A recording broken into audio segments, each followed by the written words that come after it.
सर्वमंगलमांगल्ये शिवे सर्वार्थ साधिके शरण्ये त्र्यंबके गौरी नारायणी नमोस्तुते। जय श्री राम। साथियों नमस्कार। साथियों अष्टो जय जयकार का यूट्यूब चैनल पर आपका स्वागत है। साथियों, यदि आप हमारे चैनल पर प्रथम बार उपस्थित हुए हैं अथवा हमारा वीडियो पहली बार देख रहे हैं, कृपया हमारे चैनल को सब्सक्राइब कर लें, बगल में बेल आइकन घंटी प्रेस कर लें, जिससे आपको नई नई बातें समय से पता चलती हैं, आप उनसे अवगत होते हैं। साथियों, जैसा मैंने आपसे चर्चा किया था, मैं पॉपुलैरिटी के लिए, पैसे के लिए, प्रसिद्धि के लिए वीडियो नहीं बनाता हूँ। मेरा उद्देश्य होता है आपको कल्याण हो, आपको नई नई बातें बताऊँ, कोई भ्रांतियाँ हैं उन भ्रांतियों को दूर करूँ। और मुझे खुशी है कि आप YouTube के माध्यम से जिनको परेशानियाँ हैं, समस्याएं हैं, वो हमसे साझा कर रहे हैं अपनी समस्याओं को, हमसे सलाह मांग रहे हैं और समय निकाल कर मैं आपको जवाब देता रहता हूँ। यदि आप अभी जवाब नहीं दिया मैंने तो 2 दिन बाद दूंगा, लेकिन दूंगा। जैसा समय मिलेगा वैसे आपको मैं सेवा करूँगा। तो आप हमारे वीडियो को देखें ना देखें, लेकिन हम अपने कर्तव्य का पालन करते रहेंगे। कभी कभी मन भ्रमित हो जाता है तो छोड़ देता हूँ, लेकिन फिर भी आपके समक्ष उपस्थित हो जाता है। साथियों, अभी हमारे एक दो लोगों ने हमसे जिक्र किया कि पंडित जी ये एकादशी कब है, क्योंकि यह एकादशी अत्यंत महत्वपूर्ण एकादशी है। इसको कहते हैं निर्जला एकादशी, भीमसेनी एकादशी। भीमसेनी एकादशी क्यों कहते हैं साथियों?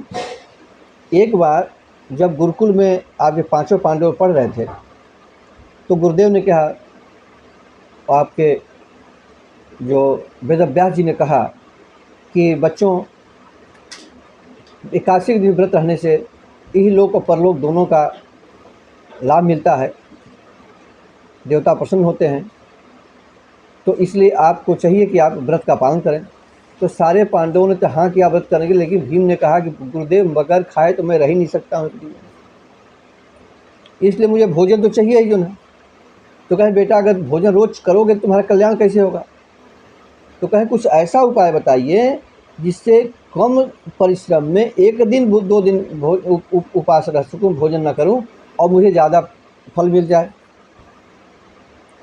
तो वेदव्यास जी ने कहा कि पुत्र, ज्येष्ठ मास के शुक्ल पक्ष की जो एकादशी होती है वह अत्यंत प्रचंड धूप होती है, गर्मी होती है। उस दिन यदि आपने एकादशी का पालन किया, मतलब उसमें क्या है, कोई व्रत 2 तरह के होते हैं साथी, 2 तरह के, उनकी श्रेणी 3 तरह के आप कर सकते हैं। कुछ व्रत होते हैं कि आपने संकल्प ले लिया, संकल्प का जल ग्रहण कर लिया और दिन भर आपने कुछ पान नहीं किया, पानी भी नहीं पिया। कुछ व्रत होते हैं कि हम फलाहार करेंगे, जल ग्रहण करेंगे। तीसरे व्रत क्या होते हैं कि आपने संकल्प ले लिया कि सुबह से शाम तक हम व्रत रहेंगे, फलाहार करेंगे और शाम को सूर्यास्त के बाद हम भोजन ग्रहण कर लेंगे। इस तरह अपने सामर्थ्य के अनुसार व्रतों की कई श्रेणियाँ हैं। तो वेदव्यास जी ने कहा कि पुत्र, यदि आप ज्येष्ठ मास के शुक्ल पक्ष की एकादशी को देव व्रत रहते हैं तो आपको 12 एकादशियों के व्रत का फल प्राप्त होने लगेगा, क्योंकि यह एकादशी थोड़ा कठिन है। तो साथियों, इसीलिए इस व्रत का नाम निर्जला एकादशी के साथ साथ इसका नाम भीमसेनी एकादशी रख दिया गया। इसका यही कारण है कि भीमसेनी एकादशी रख दिया गया। अब साथियों, काशी विश्वनाथ पंचांग में और पंचांगों में, अन्य पंचांगों में जो लोग दुकानों से खरीद करके अपने पास रखते हैं, कैलेंडर इत्यादि, इसमें जैसे हमसे 1-2 लोगों ने प्रश्न किया कि गुरुजी 17 और 18 जून दोनों तिथियों में एकादशी व्रत करने का विधान बनाया गया। तो साथियों, वास्तव में एकादशी है कब? तो साथियों, मैं आपको बता दूं, ये जो इस तरह के कुछ व्रत होते हैं, और जैसे आपका जन्माष्टमी हो गई, इसमें भी ये लागू होता है। तो साथियों, स्मार्ट और वैष्णव 2 का उल्लेख होता है। अब साथियों, स्मार्ट कौन होते हैं ये जानना आवश्यक है। हम हिंदू धर्म के लोग हैं तो हमें जानना आवश्यक है कि स्मार्ट मतलब क्या है। स्मार्ट मतलब गृहस्थ, और वैष्णव मतलब जो साधु सन्यासी जिन्होंने अन्य संप्रदाय में दीक्षा ले ली है, तो वो वैष्णव कहे गए। हम स्मार्ट हुए गृहस्थ जो हैं।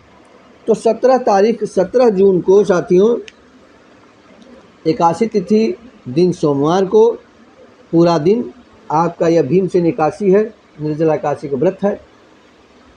और दूसरे दिन मतलब 18 तारीख को उस दिन द्वादशी है।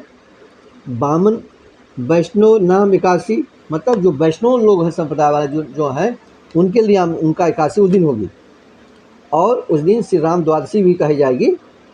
तो इस तरह से स्मार्तों की एकादशी 17 को हुई और वैष्णव संप्रदाय वालों की एकादशी 18 को हुई। तो मैंने शंका का समाधान कर दिया आपका। फिर एक जने ने मुझे प्रश्न किया कि गुरुजी यदि 18 को भी एकादशी जैसे वैष्णव लोग एकादशी रहेंगे तो हम पारण कब करेंगे? तो भाई 18 को आप दिन भर द्वादशी है, सिर्फ वैष्णव संप्रदाय वालों के लिए एकादशी व्रत है। आपके लिए स्मार्तों के लिए पूरा दिन वह द्वादशी है, आप कभी भी पारण कर सकते हैं। तो साथियों, मैंने आपको एक छोटी सी लेकिन अत्यंत महत्वपूर्ण जानकारी जो आपके सर पर खड़ी है, इसके मैंने आपको बताया। आशा है कि इस जानकारी से आप लाभान्वित होंगे, अपनी समस्याओं को का निराकरण आप करेंगे और भ्रांतियों को दूर करेंगे। तो मिलते हैं अगले वीडियो में नए विषय पर, तब तक के लिए नमस्कार। आपने हमारे वीडियो को शुरू से अंत तक देखा, इसलिए आपको साधुवाद, धन्यवाद। तो आप ऐसे हमारे वीडियो देखते रहिए, मार्गदर्शन करते रहिए और सहयोग करते रहिए। धन्यवाद। मिलते हैं अगले वीडियो, तब तक के लिए नमस्कार।